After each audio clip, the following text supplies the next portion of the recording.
بسم اللہ الرحمن الرحیم۔ اللہم صلی علی محمد وعلی آل محمد۔ السلام علیکم۔ اللہ تعالیٰ نے اپنے بندوں کو نبی کریم صلی اللہ علیہ وآلہ وسلم پر درود شریف پڑھنے کا جو اعزاز بخشا ہے، اسے اپنے اور اپنے محبوب صلی اللہ علیہ وآلہ وسلم کے قرب کا ذریعہ بنایا ہے۔ اس لیے جس عمل میں خود اللہ تعالیٰ اور اس کے فرشتے شریک ہیں، اس میں اپنے بندوں کو بھی شامل فرما لیا۔ جب امتی ایک بار اللہم صلی علی کہہ کر اپنے نبی صلی اللہ علیہ وآلہ وسلم کے لیے رحمت کی دعا کرتا ہے، تو اللہ تعالیٰ اپنے بندے پر اپنی شایان شان بے شمار رحمتیں نازل فرماتا ہے، اور وہ رحمتیں بھی اس امتی کی طرف منسوب کر دی جاتی ہیں۔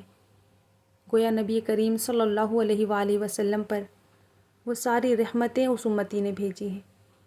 اللہ تعالیٰ سوال کرنے والے یعنی درود شریف پڑھنے والے امتی کے ہر بار اللہم صلی علی کہنے پر کم از کم 10 نیکیاں، درجات کی بلندی، مغفرت اور اپنی نظر محبت عطا فرما کر سعادتوں سے اس کا دامن بھر دیتا ہے، تاکہ درود شریف پڑھنے والے کے دل میں یہ خیال نہ آئے کہ میں نے حضور نبی کریم صلی اللہ علیہ وآلہ وسلم کو درود کا تحفہ پیش کیا ہے، جبکہ حقیقت تو یہ ہے کہ اس نے تو صرف ایک درود شریف پیش کرنے کا سوال کیا تھا، مگر اللہ تعالیٰ نے اسی ایک درود کے بدلے میں نبی کریم صلی اللہ علیہ وآلہ وسلم کی طرف سے اپنے بندے کو 10 رحمتیں عطا فرما دی۔ یعنی ہم نے درود پاک پڑھ کر اپنے نبی کریم صلی اللہ علیہ وآلہ وسلم کو کچھ دیا نہیں، بلکہ بہت کچھ لیا ہے۔ بس شکر ادا کریں کہ اللہ تعالیٰ نے ہمیں درود شریف پڑھنے کی سعادت نصیب فرمائی ہے۔ درود شریف پڑھنے کی توفیق کا مل جانا ایمان کی نشانی ہے، لہٰذا کوشش کریں کہ کثرت کے ساتھ بلا ناغہ مستقل مزاجی کے ساتھ درود شریف خود بھی پڑھیں اور دوسروں کو بھی درود شریف پڑھنے کی دعوت دیں۔ عارف ربانی حضرت حاجی امداد اللہ مہاجر مکی رحمۃ اللہ علیہ نے فرمایا کہ دعا سے پہلے اور دعا کے بعد میں جو درود پاک پڑھا جاتا ہے وہ مثل صندوق ہے، یعنی وہ صندوق جو دعاؤں کو اپنے اندر لپیٹ کر آسمان کی طرف لے جاتا ہے۔ علماء کرام نے لکھا ہے کہ ساری کائنات میں کوئی ایسی دعا نہیں جس کے 100% مقبول ہونے کا یقین ہو۔ کوئی شخص یہ نہیں کہہ سکتا کہ میری دعا 100% منوعاً ضرور قبول ہوئی ہو، اور جیسا میں چاہ رہا ہوں ویسا ہی ہوگا یا نہیں۔ لیکن درود شریف ایک ایسی دعا ہے جس کے 100% قبول ہونے پر یقین ہے۔ اسی لیے دعا کرنے سے پہلے اللہ تعالیٰ نے یہ اعلان فرما دیا کہ میں اور میرے فرشتے نبی پر درود و سلام بھیجتے ہیں، لہٰذا اس دعا یعنی درود شریف کی قبولیت میں ادنا سے ادنا شبہ کی بھی گنجائش نہیں۔ بزرگوں نے دعا کرنے کا یہ طریقہ سکھایا ہے کہ جب تم اپنے کسی مقصد کے لیے یا کسی حاجت کے لیے دعا کرو تو اس دعا کے شروع میں اور آخر میں درود شریف پڑھ لیا کرو، اس لیے کہ درود شریف کا قبول ہونا تو یقینی امر ہے، اور اللہ تعالیٰ کے شان کریمی سے یہ بعید ہے کہ پہلی اور آخری دعا یعنی درود شریف کو قبول فرما لے، جبکہ درمیانی دعا یعنی انسانی حاجت کو قبول نہ فرمائے۔ لہٰذا جب درود شریف پڑھ کر اپنے مقصد کے لیے دعا کریں گے تو اللہ تعالیٰ ضرور قبول فرمائیں گے۔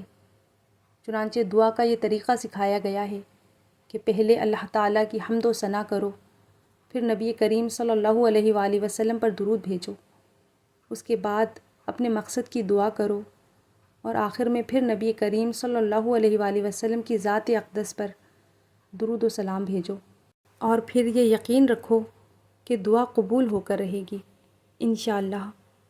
قیامت کے دن حضرت آدم علیہ السلام عرش کے وسیع میدان میں ٹھہرے ہوئے ہوں گے، گویا ایک طویل کھجور کے درخت کے مانند کھڑے اپنی اولاد میں سے ہر اس شخص کو دیکھ رہے ہوں گے جو جہنم میں جا رہا ہوگا۔ اسی اثناء میں حضرت آدم علیہ السلام حضرت محمد صلی اللہ علیہ وآلہ وسلم کے ایک امتی کو جہنم میں جاتا دیکھ لیں گے۔ تب حضرت آدم علیہ السلام پکاریں گے، یا احمد صلی اللہ علیہ وآلہ وسلم، آپ کا فلاں امتی دوزخ میں لے جایا جا رہا ہے۔ یہ سن کر نبی کریم صلی اللہ علیہ وآلہ وسلم فرمائیں گے، یا ابو البشر میں ابھی آیا۔ بس حضور نبی کریم صلی اللہ علیہ وآلہ وسلم چستی کے ساتھ تیز تیز فرشتوں کے پیچھے چلیں گے اور فرمائیں گے، اے میرے رب کے فرشتوں ٹھہرو۔ وہ عرض کریں گے، ہم سخت فرشتے ہیں، جس کا حکم ہمیں رب تعالیٰ نے دیا ہے ہم اس کی نافرمانی نہیں کرتے۔ حضور صلی اللہ علیہ وآلہ وسلم فرشتوں کا جواب سن کر اپنی داڑھی مبارک بائیں طرف سے پکڑیں گے اور عرش کی طرف اشارہ کر کے عرض کریں گے، اے میرے رب، کیا تو نے وعدہ نہیں فرمایا تھا کہ تو مجھے میری امت کے بارے میں رسوا نہیں کرے گا؟ عرش سے ندا آئے گی، اے فرشتوں، محمد صلی اللہ علیہ وآلہ وسلم کی اطاعت کرو اور اس شخص کو لوٹا دو۔ پھر نبی کریم صلی اللہ علیہ وآلہ وسلم اپنی جیب میں سے ایک سفید کاغذ کا ٹکڑا جو انگلی کے پور کے برابر ہوگا نکال کر دائیں میزان کے پلڑے میں ڈال دیں گے اور کہیں گے، بسم اللہ۔ بس وہ نیکیوں والا پلڑا برائیوں والے پلڑے پر بھاری ہو جائے گا اور آواز آئے گی کہ خوش بخت ہے، سعادت یافتہ ہو گیا، نجات پا گیا، اس کا میزان بھاری ہو گیا، اسے جنت میں لے جاؤ۔ تب وہ شخص کہے گا، اے میرے رب کے فرشتوں، ذرا ٹھہرو، میں اس ہستی سے بات کر لوں جو اپنے رب کے حضور بڑی کرامت رکھتی ہے۔ پھر عرض کرے گا، میرے ماں باپ آپ پر قربان ہوں، آپ کی شکل مبارک کتنی خوبصورت ہے، آپ نے میری لغزشوں کو معاف فرما دیا اور میرے آنسوؤں پر رحم فرمایا، آپ کون ہیں؟ تب حضور نبی کریم صلی اللہ علیہ وآلہ وسلم فرمائیں گے، میں تیرا نبی محمد صلی اللہ علیہ وآلہ وسلم ہوں، اور یہ تیرا وہ درود شریف ہے جو تو دنیا میں مجھ پر بھیجا کرتا تھا۔ بس آج میں نے تجھے اس کا پورا نفع پہنچا دیا جتنا کہ تجھے اس کی ضرورت تھی۔ اللہ والے فرماتے ہیں کہ جب آدمی کو کوئی دکھ، پریشانی، بیماری یا کوئی ضرورت پیش آئے تو اللہ تعالیٰ سے دعا کرنی چاہیے کہ اے مولا، میری اس حاجت کو پورا فرما دیجیے، میری اس پریشانی اور بیماری کو دور فرما دیجیے۔ لیکن اس کا ایک طریقہ یہ بھی بتلایا جاتا ہے کہ جس کی برکت سے اللہ تعالیٰ حاجت کو پورا فرما ہی دیں گے، اور وہ یہ ہے کہ کوئی بھی پریشانی ہو تو کثرت سے درود شریف پڑھنا شروع کر دیں۔